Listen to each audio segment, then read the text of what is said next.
L'histoire se déroule dans un petit village africain, entouré de forêts denses et de rivières sinueuses. Les villages africains sont souvent décrits dans la littérature et le folklore comme des lieux où le mystère et le quotidien coexistent. La vie est simple, les habitants sont proches de la nature et des croyances ancestrales. Le personnage principal, Kofi, est un jeune homme pauvre, intelligent mais naïf, qui rêve de s'échapper de la misère.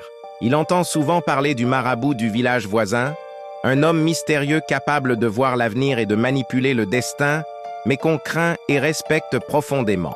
Les habitants racontent que toucher aux objets du marabout peut apporter la richesse, mais à un prix terrible. Un soir, alors que Kofi se promène près de la forêt, il trouve une vieille montre en or posée sur une pierre près d'un ancien arbre sacré. La montre est gravée de symboles mystérieux qu'il ne comprend pas. Curieux, il décide de la garder et découvre rapidement quelque chose d'étrange. Chaque fois qu'il tourne la montre pour regarder l'heure, il voit une vision du futur immédiat. Quelqu'un va gagner au marché, un voleur va frapper une maison ou une pluie soudaine va tomber. Au début, Kofi utilise la montre pour de petites choses, prédire les pluies, éviter des accidents ou aider son village. Il devient peu à peu célèbre, les habitants admirent sa chance et il gagne de l'argent. Mais bientôt, les visions deviennent plus précises et plus sombres. Il voit des morts, des disparitions et des malheurs, toujours liés à ceux qu'il aime. À chaque vision, il sent une force invisible lui arracher quelque chose. La santé d'un ami, la vie d'un parent, le bonheur de sa famille. Il réalise lentement.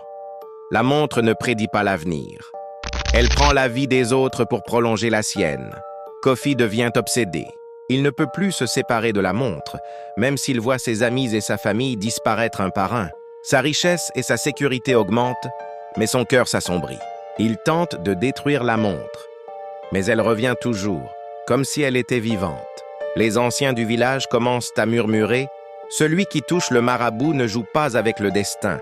Il devient le jouet du destin. » Un soir, alors que Kofi regarde une dernière vision pour savoir s'il sera en sécurité, il voit, lui-même mort, seul, dans sa maison, la montre à son poignet. La montre, qui lui a tout donné, devient la prison de son âme. Il comprend trop tard. La richesse et la sécurité qu'il a obtenues ont été construites sur la vie et le sang de ceux qu'il aimait. La légende se termine avec un avertissement. La montre du marabout attend toujours un autre curieux, quelque part dans la forêt africaine.